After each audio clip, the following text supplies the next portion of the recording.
네, 전체적인 시장에 대한 전략을 또 세워보도록 하겠습니다. 시황과 더불어 특징주 지금부터 분석해 볼 거고요. 오늘 함께해 주실 분은 레몬리서치 김민수 대표 그리고 한국투자증권 잠실센터 염정FC 팀장과 함께합니다. 두 분 안녕하세요. 네, 오늘도 의상이 네. 저희가 절대 짜는 건 아닌데 제가 유튜브로 다시 보기를 다 해봐도 염정 팀장님과 저는 항상 컬러가 비슷하고 그렇더라고요, 이게. 제가 미리 연락드리겠습니다. 앞으로 아침마다. 네, 네. 그래도 파란 옷이 아니니까 다행입니다. 오늘 뭐 지수도 좀 상승 전환을 했겠다. 두 분과 시장 얘기를 먼저 들어보도록 하겠습니다. 어제는 이제 국내 증시가 휴장이었어요. 다행히도 이제 옐런 재무장관이 발언한 내용들이 조금 걱정스럽기는 했었는데 어제 시장에서 그래도 다시 좀 약간 뉘앙스를 좀 바꾸는 듯한 코멘트들이 더 나와줬고 오늘 시장 분위기는 좀 어떻게 보고 계세요? 네, 오늘 시장 분위기는 두 분의 옷 색깔과 똑같습니다. 네. 눈이 네. 휘황찬란합니다. 네, 제가 칸막이를 옆으로 더 가야 될 것 같은데요. 네. 분위기는 나쁘지 않고요. 근데 일단 지난 옐런 의장의 여러 가지 발언과 미국 시장의 분위기를 종합해 보면 저는 개인적으로 일단 옐런 의장이 솔직히 그럴 금리에 관련돼서 얘기할 위치에 있는 사람은 아니죠. 근데 그만큼 인플레이션에 대한 압박들이 좀 크다란 쪽을 여러 가지 얘기를 하는 측면이 아닌가 생각되고 있기 때문에 일단 또 그렇다고 하더라도 연준 의장 안 해본 사람도 아니죠. 그러다 보니까 결론적으로는 일단 저희가 예상하는 것보다 테이퍼링이라든가 또 이어지고 있는 긴축 스케줄이 생각보다 좀 빨리 올 가능성은 대비를 해야 되지 않을까라는 생각 쪽으로 바라봐야 될 것 같고요. 그만큼 그렇게 되면 지금 같은 어떤 저금리 기조에 젖어있던 시장은 당연히 어느 정도 충격이 올 것 같습니다. 네. 그렇기 때문에 이 부분은 염두를 하면서 시장 흐름 대응하는 게 일단 맞다고 보여지고 있는데 이렇게 긴축을 앞당기는 게 어찌 보면 시장에서는 상당히 부담이 될 수는 있지만 그만큼 또 경기 회복이 또 빠르게 그렇죠. 나타나고 있다는 점에서는 또 긍정적인 부분이 있잖아요. 그러니까 강하고 빠른 충격이겠죠. 했다가 또 어느 정도 회복할 수는 있는데 그런데 저희가 네. 대응할 수 있는 거는 만약에 거기서 주식만 잔뜩 갖고 있었을 때는 대응할 여력이 없죠. 오히려 그렇죠. 단기적으로 시장이 강하게 움직일 때 오히려 좀 현금을 갖고 있다가 저점에서 다시 살 수 있는 여력들을 보여주는 게 가장 또 대응이 아닐까 싶기 때문에 그래서 제가 계속 강조드린 거는 변동성을 대응하자라는 쪽에 어떤 5월 달부터에 대한 전략을 계속 강조를 드리는 거고요. 네. 특히나 만약에 또 신용을 꽉 채서 레버리지를 써서 갖고 계신다라고 하게 되면 단기 충격 쪽은 또 회피할 수가 없습니다. 그렇기 때문에 이런 부분들도 꼭 염두를 하셔서 레버리지는 좀 어느 정도 좀 피하시면서 어떤 시장 대응을 맞춰가는 게 더 맞지 않을까 싶고요. 또 하나 이번에 SK IT가 공모청 예약이 들어온 뒤에 이제 환불돼서 들어온 남아있는 자금들이 아직까지 지금 42조 가까이 되다 보니까 저희가 못 본 숫자가 또 고객 대탁금에서 나오고 있습니다. 그래서 이 부분이 계속 남아서 시장에 역할을 해주는지 특히 이렇게 남아있다고 하게 되면 가장 두려워할 세력은 공매도입니다. 공매도 쪽이 맘대로 하고 싶어도 예탁금이 이렇게 강하게 나와 있는데 조금 불안해 느끼겠죠. 그래서 이런 공매도를 대항할 수 있는 어떤 변화가 될 수 있는지도 한 번쯤 지켜보시되 또 이게 자금이 쭉 빠져나가게 되면은 또 힘이 빠지게 되겠죠. 이런 어떤 변화들도 체크를 해야 될 것 같고요. 그래서 결론적으로는 시장의 변동성을 계속 대비해야 될 걸로 전략을 짜시는 게 맞을 것 같고요. 지금까지 오늘 또 이제 시장이 올라간다고 그래서 지금 공격적으로 주식 매수하지 마시고요. 일단 갖고 계신 종목들 어느 정도 또 올라오게 되면 약간 정리를 했다가 네. 다시 흔들릴 때 사겠다라고 하는 변동성 대응 전략들은 꼭 필요하다고 봐야 될 것 같습니다. 네, 알겠습니다. 시장의 변화의 기류를 좀 어느 정도 우리가 감안을 하고 대응을 하자라고 팁을 주셨습니다. 염정 팀장님은 지금 시장 분위기 어떻게 보고 계세요? 네, 일단 오늘은 예상보다는 좀 강한 움직임을 보이고 있고요. 일단은 미국 지표들 좀 봐야겠는데요. 경제 지표를 좀 보겠는데 일단은 가장 중요한 이제 미국에서 가장 중요시하는 고용 지표죠. 고용 지표가 4월에는 민간 고용이 약간 74만으로 증가를 했는데 이제 지난 9월 이후에 이제 가장 큰 월간 가장 큰 증가폭이라고 하고요. 이제 서비스업 부분에 대한 심리, 서비스업 심리도 이제 좀 어느 정도 역대 최대치를 서비스업도 최근 들어서 최대치를 보이면서 일단은 경기 회복에 대한 움직임이 보여지고 있다라고 하고 이런 부분에서 이제 에너지 그리고 이제 금융, 소비, 소재 있는데 이쪽 부분에서 우리 지금의 시장 수익률보다는 좀 상회하는 수익률을 보이고 있다. 이쪽 섹터가 좀 강하다라는 것은 결국은 경기 순환주로 어느 정도 좀 자리가 경기 순환주를 좀 움직이고 있다라는 부분입니다. 특히나 원자재 관련주들에 대한 급등 등이 이제 같이 반영이 되고 있는 부분이고요. 이로 인해서 인플레이션 우려 그리고 이제 경기 순환주에 대한 이제 매력을 좀 더 높이 평가할 수 있는데요. 뭐 이제 지난 화요일이었죠. 화요일에 이제 앨런 재무부장의 이제 금리 상승 발언 등에 대한 부분이 우리가 인플레이션에 대한 우려를 지금 어느 정도는 시장에서 반영을 하고 있는데 이 부분에 대한 이제 또 언급이 있다 보니까 일시적으로 좀 반응을 한 것으로 보이고 있고요. 이로써 이제 기술주가 한 번 더 이제 이 지금 추세가 다시 좀 이어지고 있는데 미 증시에서도 뭐 아마존, 뭐 테슬라, 뭐 페이스북 등 전반적으로 하락 기록하고 있고 경기 순환주는 말씀드린 대로 상승을 하고 있습니다. 이제 국내 시장은 움직임이 조금은 좀 다른 부분이 있잖아요. 이제 공매도 관련해서 일단 이틀간 공매도, 월요일, 화요일 공매도에 대한 분위기는 일단 코스피 200 종목들은 오히려 좀 더 안전한 구간이었다라고 나와 있고요. 코스피 200 보다는 이제 중소형주가 오히려 좀 타격을 많이 받았고 코스닥 쪽이 좀 영향을 많이 미쳤다라고 볼 수 있는데 더 중요한 부분은 최근 장의 중심이 이제 개별주의 움직임이 좀 강합니다. 개별주 특히나 이제 뭐 그룹주 이렇게 움직이는 분위기가 강하기 때문에 좀 당분간은 좀 가는 종목이 더 간다. 좀 갔던 종목이 계속 더 가고 있다. 뭐 이런 분위기가 이어지는 것 같은데 이럴 때 이제 단기적으로는 차익 실현을 좀 하시면서 가시고 그리고 중장기 전략은 좀 다르게 좀 섞어가면서 좀 수익 난 것은 어느 정도 좀 팔았다가 그리고 좀 네. 쭉 빠진 저가 매수 종목들은 좀 조금씩 모으시는 전략으로 좀 믹스 매치 하시면 좋을 것 같습니다. 네, 알겠습니다. 두 분의 의견이 좀 일치하는 부분들이 전략 측면에서 있는 것 같습니다. 시황에 대한 리얼 코멘트 먼저 들어봤고요. 이제 본격적으로 오늘의 특징주들 분석해 보겠습니다.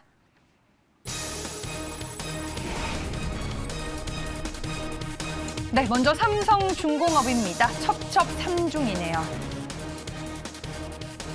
네, 오늘 20% 마이너스로 개파락 출발을 했습니다. 현재는 그래도 낙폭을 좀 줄이며 12%대로 밀리고 있습니다. 6,290원에 거래가 되고 있고요.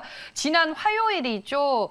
1분기 실적이 공개가 됐는데 어닝 쇼크였고 무상감자와 유상증자를 공시를 통해서 발표를 했습니다. 먼저 실적 어떻게 나왔는지 확인을 해보겠습니다. 네, 1분기 실적 결과입니다. 매출액은 1조 5,746억 원으로 전기 대비 5% 감소했고 전년 대비해서는 13% 감소한 수준이었고요. 5,068억 원의 영업 손실을 기록을 하게 됐습니다. 네, 시장에서는 일단 실적 측면에서 어닝 쇼크로 분석을 하고 있고요. 그와 더불어서 공시를 통해서 5대1 액면가 감액 방식의 무상 감자 계획도 발표를 했습니다. 공시 내용 저희가 준비를 해봤습니다. 네, 액면가 5,000원의 보통주 및 우선주를 액면가 1,000원으로 감액한다라는 감자 결정 공시가 있었습니다. 그 이유는 재무구조 개선이고요. 무상감자 이후에는 약 1조 원 규모의 유상증자를 추진할 예정이다라는 공시가 또 더해졌습니다. 주주 배정 후 실권주 일반 공모 방식으로 1조 원 규모의 유상증자를 추진할 계획이라고 합니다. 일단 증자 같은 경우에는 유동성 공백보다는 자금 조달을 원활히 하기 위한 선제적인 조치로 파악은 되고 있습니다. 오늘 이제 증자에 따른 희석 우려로 인해서 주가에는 좀 상당히 부담이 되고 있는데 뭐 이래저래 좀 집중해서 우리가 분석해 봐야 할 부분들이 상당히 많은 것 같습니다. 삼성중공업 김민수 대표님의 의견을 들어보겠습니다. 이 종목은 살까요, 팔까요? 네, 네. 왜 저한테 시키는지 삼성중공업에 대한 여러 가지 부담이 계속 들어옵니다만 좀 마음이 아픕니다. 네, 오늘 근데 뭐 증권사 리포트를 봐도 톤이 다 증권사별로 좀 다르더라고요. 네, 네. 결론적으로는 팔자로 말씀드려야 될 것 같고요. 네. 또 욕하신다고 하더라도 제가 할 말이 없습니다만 지난번에 조선주 말씀드리면서 삼성중공업만 빼고 얘기했다라고 해서 많이들 얘기를 하셨는데 그럼에도 불구하고 이렇게 될 가능성이 높을까 봐 미리 언급을 좀 드렸던 부분들이고요. 당연이라기보다도 일단 회사 입장 쪽에서는 네. 그동안 누적된 적자와 함께 재무구조가 상당히 취약하기 때문에 앞으로 더 수주와 원활하게 자금 유통을 계속하기 위해서는 이렇게 거쳐야 될 과정이 당연히 예상된 수준이었다라고 생각이 들고 있습니다. 근데 생각보다 빨리 발표를 하다 보니까 이제 시장에서 영향이 이렇게 나오고 있는데 결론적으로는 지금 뭐 무상 감자 같은 경우는 주가에 영향이 없다고 하더라도 유상증자 같은 경우는 당연히 직접적인 영향이 있죠. 근데 지금 이 상황과 함께 나오는 여러 가지 부분을 생각했을 때는 주가에 단기적으로는 긍정적이라고 볼 수 없습니다. 부정적일 수밖에 없다고 봐야 될 것 같고요. 그런 쪽으로 봤었을 때 단기와 중기를 좀 분리해서 본다라고 하게 되면 단기적으로는 지금 가격대 줄이시는 게 좋을 것 같습니다. 한 6,300원대 이상에서는 뚜렷하게 저항이라고 보여지고 있고요. 어떤 6,000 뭐 한 500원대 정도까지도 일단 저항일 가능성이 높기 때문에 지금은 올라오는 거 보고 혹시나 좀 마음 아프시더라고 하더라도 네. 비중을 줄이셨다가 다시 기회를 삼거나 아니면 증자를 들어갈 자금을 마련하시는 게 훨씬 더 좋지 않을까 생각되고 있고요. 특히 중기적으로는 오히려 이렇게 체질을 개설한다고 하게 되면 앞으로는 한 1년 정도 뒤에 갔었을 때는 어느 정도 시장 대비해서 좀 원활하게 사업을 이어갈 수 있을 만한 버팀목은 된다고 생각됩니다. 그렇기 때문에 괜찮긴 하겠지만 네. 당장은 좀 어려운 불확실성 국면들이 크다라는 쪽에서 좀 더 부정적으로 보되 조선업종 전반적으로는 나쁘지 않습니다. 그렇기 때문에 이런 여러 가지 흐름들을 감안하시면서 투자 전략을 짜셨으면 좋겠습니다. 어떻게 보면은 유상증자에 대해 자본 잠식을 해소하기 위한 좀 필연적인 선택이었다라고 볼 수 있는 거예요. 회사 입장에서는. 네, 보통 보게 되면은 이런 이제 쉽게 말씀드리면은 업황은 나쁘지 않습니다. 네. 근데 그동안 지금까지 회사가 이어오다 보니까 좀 정리할 건 정리하고 확인할 건 확인하려다 보니까 앞으로 더 좋은 변화를 끌기 위해서 이런 변화를 감행한다는 것은 나쁘진 않습니다만 단기적으로 그렇다고 하더라도 주가에 대한 큰 변화가 나오기 때문에 이를 회피하자고 봐야 되겠죠. 그래서 아마 이런 아마 업황과 관련된 쪽에서 그 업황 전반적으로 안 좋아하는 것보다 개별 기업적으로 여러 가지 변화가 나온 부분들은 꼭 체크를 하는 게 더 맞지 않나라는 생각 쪽에서 다시 한번 강조를 드려야 될 것 같습니다. 아예 긍정적인 요소는 없어요. 그래도 유상증자 발표로 좀 불확실성이 해소가 됐고 네. 예전에 대신증권의 이동환 애널이 삼성중공을 얘기하면서 드릴십에 대해서 언급을 했었는데 이게 좀 그 잔고가 남아 있다면서요. 이게 그렇죠. 또 다 매각이 돼야 되는데 맞습니다. 이 매각이 또 진행이 될 수도 있는 거잖아요. 협상이. 그 그죠? 부분이 삼성중공업뿐만 아니라 대우조선해양도 있고 몇 가지 남아있는 회사들이 있습니다. 네. 그런 쪽에서 이번에 대우조선해양 같은 경우는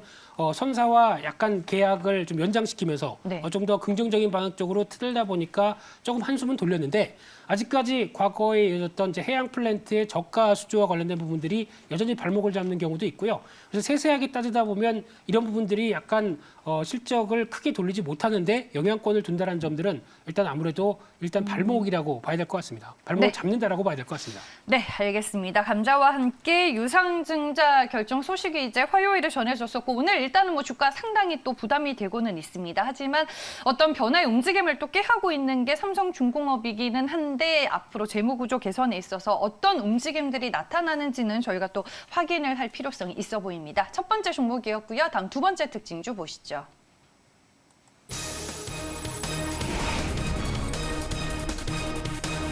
네, 텔랩칩스입니다. 국내 독자 개발 MCU가 오늘 모멘텀이 되고 있습니다. 네, 결국에는 상한가를 찍네요. 24,400원에 거래가 되고 있습니다. 텔레칩스가 최근 독자 개발한 자동차용 마이크로 컨트롤러 MCU를 출시했다라는 소식이 오늘 주가에 호재가 되고 있습니다. 텔레칩스 의견 염정 팀장님께 여쭤보겠습니다. 이 종목 살까요, 팔까요?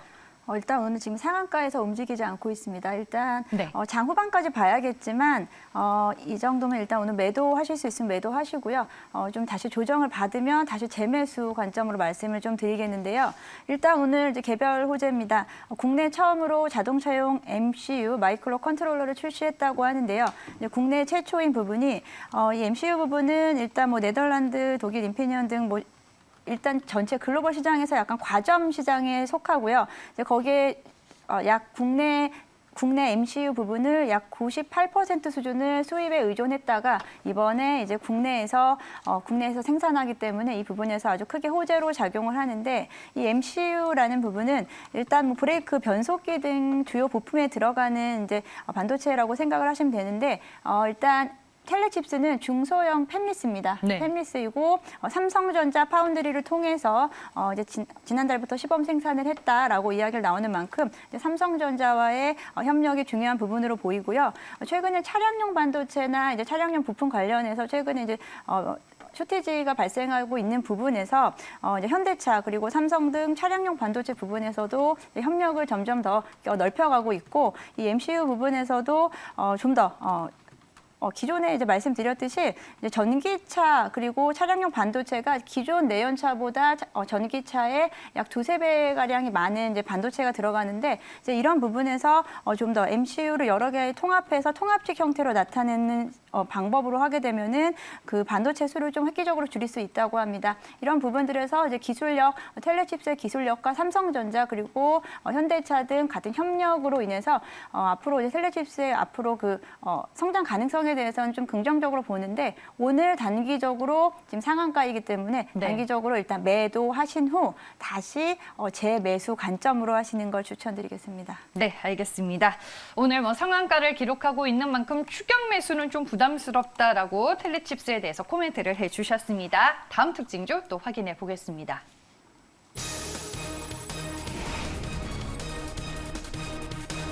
네, 스튜디오 드래곤입니다. 오늘 1분기 실적이 발표가 됩니다. 현재 주가는 2% 가까운 하락세를 보이며 10만 3천 원에 거래가 되고 있습니다. 1분기 실적 어떻게 나올지 시장 예상치 확인해 보겠습니다. 네, 매출액은 1,266억 원 예상이 되고요. 영업이익은 전년 대비 24% 증가한 144억 원으로 추정이 되고 있습니다. 시장의 높아진 눈높이는 일단 뭐 부합하는 실적 예상이 되고 있고요. 하지만 한국 콘텐츠 대장주임에도 불구하고 최근에 중소형 제작사들에 비해서는 주가 퍼포먼스가 조금 아쉬운 부분이 있었던 것 같습니다. 스튜디오 드래곤 김민수 대표님, 살까요, 팔까요? 네, 일단 비중을 줄이자라고 말씀드리고 싶고요. 네. 팔자에 가까운 의견 쪽으로 말씀드리고 싶은데 지금 동향을 보게 되면 1분기 실적 생각보다 조금 더 잘 나올 것 같습니다만 네. 이 부분에 대해서 저희가 모르는 사실은 아닙니다. 그런 관점 쪽에서 일단 앞으로의 변화될 사실들에 좀 더 무게를 두게 되면 특히 넷플릭스가 생각보다 이제 미국이 백신 효과가 나오기 시작하면서 집에 있는 시간이 줄어듭니다. 그러면 이제 넷플릭스가 신규로 가입자가 줄어들 수밖에 없는 상황이 되죠. 그러면 이럴 때 넷플릭스는 일단 가격을 올리든가 아니면 여러 가지 변화를 이어가야 될 걸로 보여지고 있는데 그렇게 되면 상대적으로 투자할 여력들이 과거에 대비해서는 조금 더 줄어드는 게 현실이라고 생각이 들고 있고요. 게다가 이제 글로벌 OTT들도 다 전쟁으로 뛰어들고 있는 이런 상황들이라고는 하지만은 모두 다 이런 어떤 집에 있는 시간보다 밖으로 나가는 시간이 많았을 때 이런 변화를 생각하게 되면 어떤 과거에 저희가 생각했던 강화된 모멘텀보다는 한풀 좀 꺾일 수 있겠다라는 쪽을 미리 생각하게 되면은 저희가 알고 있는 사실 외에 조금 더 우려감들이 높아질 수 있는 게 지금 현실이 아닐까 생각되고 있기 때문에 더 중요한 거는 스튜디오 드래곤의 밸류가 그렇게 또 싸지도 않습니다. 그런 네. 부분들도 감안을 하게 되면 일단 약간 무거워질 가능성에 염두를 하면서 대응하는 게 일단 맞다고 봐야 될 것 같고요. 그동안에 국내 콘텐츠 관련된 업체들도 중소형사를 비롯해서 많이 올라왔습니다. 올해 초에 가장 큰 대세였었죠. 근데 이런 과정 쪽에서 앞으로 발생할 실적에 대비해서 미리 주가가 반영한 측면들도 높기 때문에 이 부분에 대해서 약간 또 훼손이 들어온다라고 하게 되면 또 잘못하게 되면 공매도의 먹이가 될 수도 있겠죠. 이런 쪽도 한번 생각해 보게 되면 일단은 부담되는 밸류를 너무 어떤 키워가지 말자라는 쪽에 대해서 일단 비중을 살짝 줄여가시면서 대응하는 게 좋겠다고 보여집니다. 네, 알겠습니다. 한국 콘텐츠 대장주인 스튜디오 드래곤 실적과 함께 주가 흐름까지 전망을 해봤습니다. 다음 특징주 또 만나보겠습니다.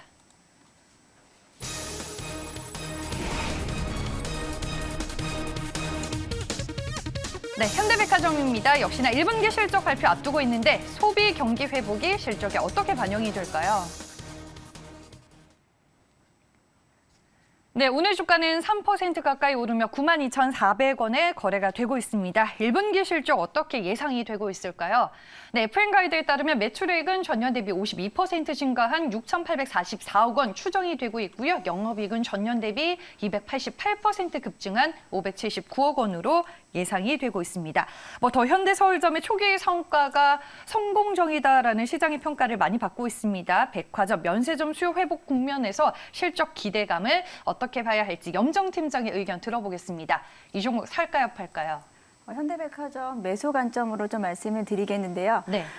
소비 지출에 대한 부분에 대한 증가 그리고 이제 해외여행이 아무래도 하반기까지도 어렵지 않을까 하는 부분에서 이제 국내에서 소비가 더 급증할 것으로 예상이 되고요. 아까 말씀하셨듯이 넷플릭스 같은 경우 이제는 이제 집에 있는 시간보다 날씨도 좋아지고 하다 보니까 계속 이제 밖으로 야외 활동을 많이 하시는 가운데 사실 이제 어린이날인 어제도 이제 제가 이제 야외 활동을 좀 하러 좀 나갔는데 거의 뭐 예약이 꽉 차 찬 상태로 진짜로 이제 사람들이 많이 나오고 있다. 이제 마스크는 잘 끼고 다니시지만 이제 활동이 진짜 이제 좀 많아지셨다라는 부분과 특히나 이번 주말에 어버이날 대비해서 예약을 하려고 했더니 예약이 되는 데가 없더라고요. 이제 그만큼 이제는 조금은 더 일상생활로 많이 돌아오셨다라는 부분으로 해석이 될 것 같고 백화점 업황 역시 크게 개선세를 보일 거라고 생각이 듭니다. 특히나 최근 들어서 이제 소비 양극화로 인해서 명품 수요가 좀 늘어나는 부분에서 이제 백화점에 대한 매출액이 좀 늘어날 것으로 예상되고요. 현대백화점 일단은 2분기 그리고 하반기에도 전반적으로 호실적 보일 것으로 예상을 하는데요. 일단 현대백화점 같은 경우는 이제 불황기인 지난 4분기 그리고 지난 4분기부터 1분기까지 이런 불황 상황에서 공격적으로 더현대를 오픈을 하면서 다시 한번 그 백화점 업황에 대한 이제 좀 불을 지폈다라고 얘기를 할 수 있고요. 일단 그 부분에서 이익 개선 모멘텀 충분히 작용할 것으로 예상되고 1분기 매출액 그리고 영업이익은 약 한 200% 이상, 200에서 300% 이상 증가된 모습이기 때문에 이제 일단 주가에는 긍정적인 흐름 보일 것으로 예상합니다. 이제 증권사 이제 리포트들에서도 이제 백화점 업황에 대해서 저 현대백화점뿐 아니고 이제 신세계 같은 경우도 전반적으로 다 같이 상승 국면으로 접어들 것이다라고 예상을 하고 있고요. 일단 현대백화점 주가 추이를 보게 되면 이제 작년 9월 저점이 한 53,000원이었는데 지금 사실 진짜 꾸준히 우상향 모습을 그리고 있습니다. 네. 지금 95,000원까지 터치를 해서 약간 꾸준히 정말 꾸준히 약간 9월부터 지금까지 약 80% 이상 상승세를 보이고 있는데 조금 더 이 흐름 이어가지 않을까 싶고요. 이제 미국 증시에서도 경기 순환주라는 부분이라든지 전반적으로 이런 경기 민감주에 대한 부분을 조금은 좀 수익률을 조금 너무 좀 크게 잡지 않으신다면 충분히 대응하시면서 장기적으로 이제 하반기까지 수익 실현 가능하실 거라고 예상합니다. 네, 알겠습니다. 코로나19 국면에도 더 현대서울을 포함해서 무려 3개의 점포를 출점한 게 현대백화점입니다. 주가의 추가 상승 흐름 전망을 해주셨네요. 다음 특징주로 넘어가겠습니다.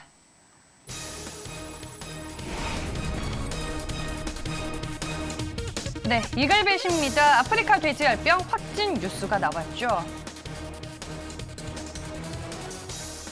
네, 오늘 동물 백신과 관련된 종목들이 장 초반부터 상당히 강합니다. 영월군 소재 돼지 농장에서 아프리카 돼지열병이 확진이 됐다라는 뉴스 오늘 다 확인해 보셨을 겁니다. 이글벳 오늘 장 초반에는 15% 넘게 올랐다가 현재는 7%대 상승하고 있고요. 젤바이오와 진바이오텍 그리고 중앙백신까지 동반 상승하고 있습니다.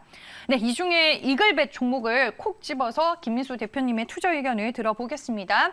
이글벳 살까요, 팔까요? 네, 매도입니다. 네. 일단 이런 스타일은 일단 재료 나왔을 때 파는 게 가장 안전한 방법이 아닌가 생각이 들고 있고요. 그런 쪽으로 봤을 때 무엇보다 이제 아프리카 돼지열병으로 인해서 어느 정도 어떤 변화가 왔었던 한 1, 2년 전 같은 경우도 기업의 실적이 변화된 게 별로 없습니다. 네. 그렇다는 얘기는 아직 그렇게 큰 수혜를 못 봤다는 반증이라고 봐야 될 것 같고요. 그런 측면으로 봤을 때는 밸류가 비싸다고밖에 볼 수 없고요. 차라리 관련돼서 올해 최근에 이어지고 있는 곡물 가격 계속 강세로 가고 있죠. 옥수수, 대두, 소맥 모두 다 강세를 그는 국면 쪽에서는 오히려 지금 이제 사료 관련주들이 오히려 가격을 전가하기 더 쉬운 모습들이 나오지 않을까 생각이 들고 있고요.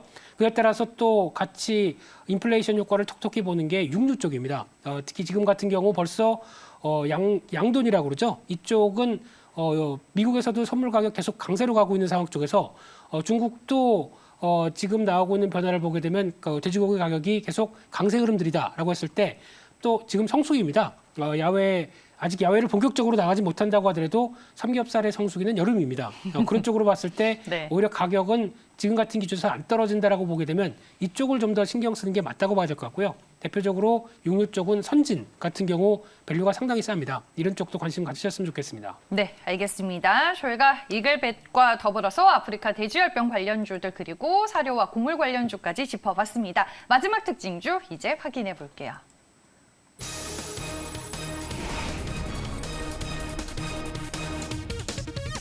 네, 금호석유입니다. 1분기 실적 역시나 잘 나왔습니다.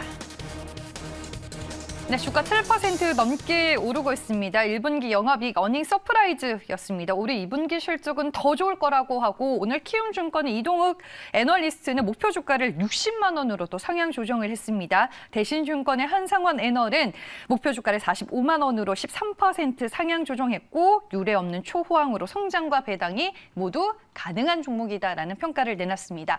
네, 실적 발표를 하는 날 김민수 대표님과 또 살펴봤었던 종목입니다. 그때 김민수 대표님은 매수 의견을 주셨는데 오늘 이제 염정 팀장님의 의견을 더 들어보겠습니다. 금호석유는 살까요, 팔까요, 팀장님? 네, 금호석유 지금 장 초반보다 많이 또 오른 상태인데 그래도 이제 매수 의견은 드리겠습니다. 매수 의견 뭐 지금 꼭 사셔라, 지금 실시간으로 사셔라가 아니고요. 네. 금호석유 올 하반기까지도 좋을 것으로 예상되기 때문에 조금씩이라도 눌린다, 시장이 좀 안 좋아서 가격을 좀 흔든다 할 때는 매수 관점으로 접근하시면 좋을 것 같고요. 일단 뭐 1분기 매출액 영업이익 일단 진짜 뭐 최대치를 발표를 하면서 긍정적으로 시장에서는 반응을 하고 있고요. 오늘 또 이제 애널리스트 리포터 통해서 상당 부분이 이제 목표가를 상향시켰기 때문에 금호석유와 조금 더 가지 않을까 싶은데요. 최근에 이제 추세가 이제 종목별로 아까 간다고 말씀드렸는데 이제 실적 플러스 앞으로 성장 가능성, 뭐 우리가 많이 앵커님하고 말씀드렸듯이 뭐 금호석유, 뭐 효성 이런 아이들은 진짜 뭐 끝도 없이 오르고 있고요. 네. 사실 금호석유, 효성 이런 친구들을 가지고 있느냐 없느냐에 따라서 시장이 재미가 있고 없고 느낄 정도로 이제 종목별로 개별적으로 움직임이 좀 심한 상황인데요. 금호석유화학은 일단 매수 관점으로 진행을 하시면 좋을 것 같은데 좀 빠지는 날 매수하셔라라는 부분가요.